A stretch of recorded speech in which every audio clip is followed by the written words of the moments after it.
प्रदूषण रोकब गाई गोबर गोबर काठ को बहुल भाव में व्यवहार करने को सरकार योजना करुछन्ति। शवदाह पर गोबर व्यवहार करा जाउछि।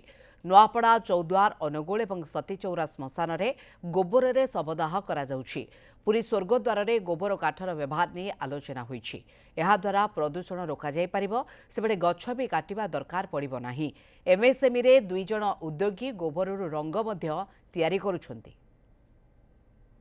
देखो गोबर काठ बहुल परिमाण रे आम सरकार आसिला परे जो काओ डग गोबर को आम व्यवहार कर विभिन्न दिगरे एवं बर्तमान देखुं आम एमएसएमई रे मध्य गोबर को जो गोबर कलर बाहर करने दुईटा तीन टा इंटरप्रेन्योर को आम साहाय्य करूँ। आपण मैंने देखिथे जो रही चौद्वार रही आपणकर सती चौरा कटक रही से सब श्मशान रे बर्तमान आमर गोबर काठ गो काठ ताकू व्यवहार करागलानी। अनुगुल रे मध्य गोटे जगह व्यवहार करा जाउची।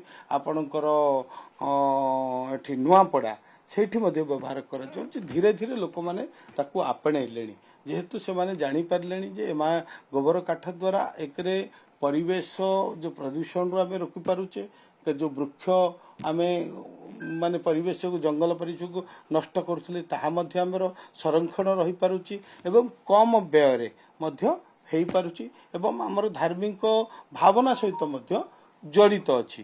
तेणु निश्चित भाव में आपको धीरे धीरे आम प्रचार प्रसार करुचु। लोक मैंने आपणे धीरे धीरे आपणैले एवं पुरी रे मध्य आम चिंता करुचु से सहित आलोचना भी होइथिला थरे दुई थर। तेणु निश्चित भाव में आगको आपको आउपरे प्राधान्य रहिबो गो काठ उपरे एवं जो गोबर उपरे तार बहुल व्यवहार करा जिवो।